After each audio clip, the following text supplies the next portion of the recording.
आप सभी का स्वागत है आर्टिस्टिक सोल चैनल में। आपको याद है ना, पिछले साल हमने कान्हा जी के लिए बांसुरी और मुकुट और हर तस्वीर पे फिट होने वाली वो माला तैयार की थी। इसके अलावा भी हमने कितने सारे जन्माष्टमी क्राफ्ट बनाए हैं। इस साल भी मैं कुछ नया ट्राई करने वाली हूँ जो कि मैंने पहले कभी ट्राई नहीं किया। हालांकि मैं ज्वेलरी मेकिंग में बहुत परफेक्ट नहीं हूँ, लेकिन ट्राई ज़रूर करूँगी ताकि कान्हा जी और मैया के लिए कुछ स्पेशल बना सकूँ। तो इसको बनाना स्टार्ट करते हैं। यहाँ पर मैंने बुकरम का कपड़ा लिया है।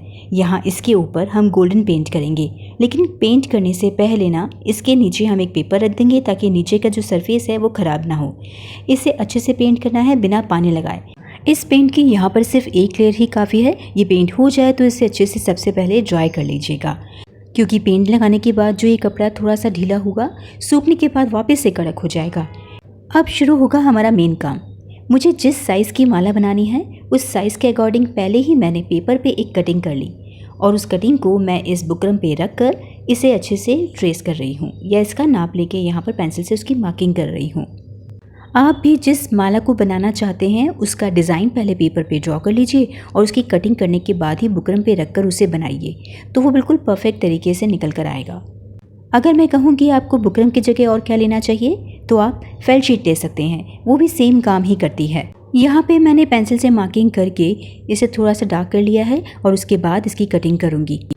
मैं इसकी कटिंग पहले ही इसलिए कर रही हूँ ताकि मुझे बाद में चिपकाने के बाद एक्स्ट्रा पीस को कट करने में दिक्कत ना आए। अगर आप पहले ही इसके ऊपर सारा काम कर लेते हैं और इसे बाद में कट करते हैं तो हो सकता है उसकी कटिंग में थोड़ी सी दिक्कत आए, इसलिए मैंने यहाँ इसकी कटिंग कर ली है। अब मैं लूँगी माला बनाने के लिए सामग्री, और ये वाला सारा सामान जो होता है ना वो आपको किसी क्राफ्ट शॉप पे मिलेगा। इस तरह के नग, बूटियाँ, ये सब ही राखिंग मेकिंग में भी काम आते हैं। तो मुझे जो जहाँ से मिला मैं उसे वहाँ से ले आई, क्योंकि मुझे इनके कॉम्बिनेशन से एक बहुत ही खूबसूरत कृष्ण माला या कहिए राधा माला बनानी है। इस बार राधा अष्टमी, कृष्ण जन्माष्टमी एक ही मंथ में है, तो हम यहाँ पर दोनों को ही सोचकर इस क्राफ्ट को बना रहे हैं। पेंट किए हुए बुकरम पे मैंने इसे चिपकाना शुरू कर दिया है। साइड में वो माला वाले जो नग है ना वो मैं चिपकाती जाऊंगी, थोड़े थोड़े बीच में जगह छोड़ती जाऊंगी ताकि इसके अंदर कुछ मैं यहाँ जोड़ सकूं। वैसे तो आप चाहें तो इसे धागे से ही सीधे जोड़ सकते हैं, लेकिन मैं इसे एक परफेक्ट साइज़ में और एक परफेक्ट शेप में रखना चाहती थी, इसीलिए मैंने नीचे बुकरम लगाई है और इसे एक शेप देने की कोशिश की है। बीच में जो हमने जगह छोड़ी वहाँ पर हम छोटे फूल, लाल फूल वाले जो नग हैं वो लगा दिए और उसके बाद नीचे बूटी लगाकर एक लाल नग यहाँ भी जोड़ दिया। माला जब बनकर तैयार हो जाएगी तो उसके एंड में हम धागे भी डाल देंगे ताकि हम उसे तस्वीर पर लगा सकें। इसके बाद हम राधा रानी के लिए ये मुकुट भी तैयार करेंगे, जिसे शायद चंद्रिका भी कहा जाता है। मुझे एग्जैक्टली पता नहीं है, आप ज़रूर बताइएगा कि अगर आपके घर में भी कृष्ण भगवान और राधा रानी की मूर्तियां हैं और आप उसके लिए वस्त्र और गहने तैयार करते हैं तो राधा रानी के मुकुट को एग्जैक्टली क्या कहा जाता है मुझे कमेंट करके बता दीजिएगा।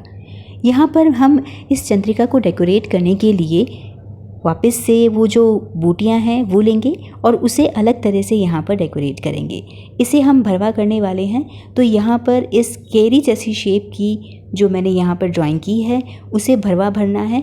तो यहाँ पर धीरे धीरे मैं राइनस्टोन मोतियों के साथ इसे भरवा करूँगी और ग्लू की सहायता से इसे पेस्ट करती जाऊँगी और इसे एक शेप दूँगी। पहले मैंने सोचा था कि मार्केट से बनी बनाई बूटियाँ ही इस तरह की ले आऊँगी, लेकिन जब मुझे वो नहीं मिली तो जो मेरे पास राइनस्टोन और मोतियों की माला थी उसी के हिसाब से मैंने इसे खुद बनाने के लिए सोच लिया था। तो यहाँ पर हम इस तरह से ग्लू लगाकर इसके अच्छे से शेप देने के बाद इसे मोतियों के साथ, राइनस्टोन के साथ अच्छे से फिल कर देंगे ताकि ये पूरी प्रॉपर बूटी लगे। इसे बनाने के बाद हम इसके साइड में ना ये लाल और नीले रंगों की बूटियों को, जो छोटे नग हैं, उन्हें इस्तेमाल करते हुए इसे पूरा फिल करेंगे। इस बार अगर आप भी इस तरह की मुकुट, मालाएं और बांसुरी बनाना चाहते हैं तो मटेरियल आप पहले से ही मंगवा कर रख लीजिए। मार्केट में शायद ये आपको ना मिलें प्रॉपर तरीके से, सब जगह नहीं अवेलेबल होते, लेकिन ऑनलाइन अगर आप इसे देखेंगे तो आपको वो सब मिल जाएंगे।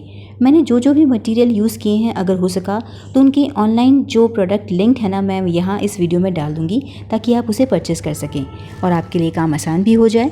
अब यहाँ पर हम कुछ मोती लेने वाले हैं।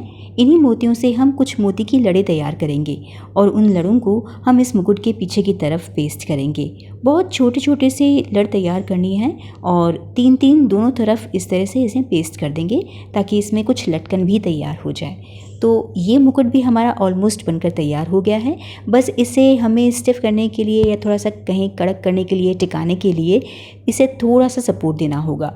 और उस सपोर्ट के लिए मैंने यहाँ पर गोल्डन वायर को इसके बीच में लगा दिया और इस गोल्डन वायर को कवर अप करने के लिए दोबारा से उस गोल्डन पेंट के बुकरम को यहाँ पर कटिंग करके पेस्ट कर दिया। तो ये राधा रानी का चंद्रिका भी हमारा तैयार हो गया है। क्योंकि इस बार मैंने कृष्ण मुकुट ना बना के राधा रानी की चंद्रिका बनाई है, तो ऐसा हो नहीं सकता कि मैं मोर पंख को भूल जाऊं। तो मैंने राधा रानी की चंद्रिका के पीछे ही इस मोर पंख को पेस्ट कर दिया था। इसका लुक कुछ ऐसा है। अगर आपको पसंद आए तो आप भी ज़रूर लगा लीजिएगा। अब तीसरे क्राफ्ट की तरफ चलते हैं और बहुत ज़रूरी है, इसके बगैर तो जन्माष्टमी के बारे में सोचा भी नहीं जा सकता। ये है कृष्ण बांसुरी। तो मार्केट में हमें इस तरह की लेस लगी हुई बांसुरी तो खूब मिलती हैं, लेकिन प्रॉपर डेकोरेशन और हमारे अकॉर्डिंग डेकोरेशन हो ये तो पॉसिबल नहीं। तो मैं इस माला और चंद्रिका के अकॉर्डिंग ही कलर कॉम्बिनेशन में इस बांसुरी को भी डेकोरेट करूँगी। और डेकोरेट करने के लिए सबसे अच्छा तरीका है सैटिन के रिबन। ब्लू और रेड कलर के रिबन्स लिए हैं मैंने यहाँ पर और इसमें थोड़ी सी ग्लू लगाकर इस रिबन को इस बांसुरी पे कवर करने वाली हूँ। मैं लगभग 10-12 साल से कृष्ण जन्माष्टमी पे बांसुरी का डेकोरेशन खुद ही करती हूँ। कितने सारे क्राफ्ट आइडियाज़ तो मैंने आपके साथ ऑलरेडी शेयर कर रखे हैं और उसमें ढेर सारे बांसुरी डेकोरेशन भी हैं जो बिल्कुल अलग अलग तरीके से हैं। अगर आप भी कृष्ण जन्माष्टमी के मेरे बनाए हुए ये क्राफ्ट और बांसुरी डेकोरेशन देखना चाहते हैं ना, तो नीचे एक पूरी प्लेलिस्ट दे दूँगी, आप उसे ज़रूर चेक कीजिएगा क्योंकि ये बहुत जल्दी भी तैयार हो जाते हैं कम मटेरियल में। या फिर आप जाके डायरेक्ट चैनल पे उस जन्माष्टमी की प्लेलिस्ट को ही चेक कर लीजिएगा। मैं 100% श्योर हूँ कि चाहे आप वो क्राफ्ट बनाए ना बनाएं, लेकिन आपको वो देख के बहुत ही अमेजिंग लगेंगे, तो चेक ज़रूर कीजिएगा। और हो सकता है कि उसे देखकर ही आपका उसे बनाने का मन कर जाए, तो कितनी अच्छी बात होगी ना। अब मैंने यहाँ पर ना मोतियों और घुंघरुओं से 4 से 7 लड़ियाँ बनाई थी जो बांसुरी को कवर करने से पहले मैंने नीचे की तरफ पेस्ट कर दी। इसके बाद नीचे के पोर्शन को हम वापस से सैटिन रिबन से पूरा कवर कर देंगे। सिर्फ रिबन के शुरुआत में और एंड में आपको यहाँ पर ग्लू लगा के इसे पैक करना होगा। पूरी बांसुरी पे ग्लू लगाने की ज़रूरत नहीं है। लास्ट में इस तरह से मैंने ग्लू लगाकर इसे अच्छे से कवर कर दिया। तो हमारा बांसुरी का बेस तो तैयार हो गया। अब इसे डेकोरेट करते हैं। डेकोरेट करने के लिए मैंने सिल्वर गोल्डन राइनस्टोन की यहाँ पर चेन ली है, साथ ही कुछ गोल्डन मोती भी लिए हैं। जो इसके ऊपर अच्छा लगेगा वो मैं इसके ऊपर लगा दूँगी। तो मैंने डिसाइड किया कि मैं इसके ऊपर सिर्फ राइनस्टोन ही लगाऊँगी। तो राइनस्टोन को ऊपर की तरफ पहली बार ग्लू लगाकर पेस्ट कर दीजिए। उसके बाद इसे घुमाते हुए पूरी बांसुरी पर नीचे तक लेके आइए और इसकी नीचे की साइड पर भी ग्लू लगाकर उसे यहाँ पर फिक्स कर दीजिए। जब ये राइनस्टोन अच्छे से इसके ऊपर लग जाएगा, इसके बाद हम इसके बीच बीच में ना अपने हार और चंद्रिका से मिलते जुलती जो बूटियाँ हैं ना, वो बीच बीच में रेड और ब्लू कलर में यहाँ पर पेस्ट कर देंगे। अगर आपको सेम एग्जैक्टली इस तरह के नग या जिसे बूटी कहते हैं वो ना मिले ना, तो आप बड़े बड़े राइनस्टोन जो कि ग्रीन और रेड में आते हैं वो भी यहाँ पर पेस्ट कर सकते हैं। राइनस्टोन चेन तो बहुत आराम से मिल जाती है। तो बस ये बांसुरी हमारी बनकर तैयार हो गई। तो कृष्ण जन्माष्टमी के लिए इस बार मैंने कुछ नया तैयार किया है। आई होप आपको ये अच्छा लगेगा। वैसे एक बात बताऊँ, वीडियो में ये इतने अच्छे नहीं लग रहे जितने कि रियल में लग रहे हैं। मेरे हो सकता है मेरे फ़ोन के कैमरे में ही कुछ ख़राबी हो, लेकिन सच बताऊं तो ये दिखने में बहुत खूबसूरत लग रहा है और इस बार इसे बनाकर मुझे बहुत ही खुशी हुई है। आशा है कि आपको भी इस बार का बनाया हुआ ये जन्माष्टमी क्राफ्ट बहुत पसंद आया होगा और आप भी इसे ज़रूर ट्राई करेंगे। मैंने डार्क बैकग्राउंड और वाइट बैकग्राउंड दोनों पर ही इसका पिक्चर आपको डाल के दे दिया है ताकि कुछ क्लैरिटी आपको आए कि ये एग्जैक्टली कैसे लग रहे हैं। तो अगर आपको आज का ये क्राफ्ट आइडिया पसंद आया है तो इस वीडियो को लाइक ज़रूर कीजिएगा और जो पिछले जन्माष्टमी के क्राफ्ट है ना, उन्हें भी एक नज़र ज़रूर देख लीजिएगा। अगले संडे को एक और नए क्राफ्ट आइडिया के साथ फिर से मिलेंगे ठीक 2 बजे। तब तक के लिए कीप क्राफ्टिंग।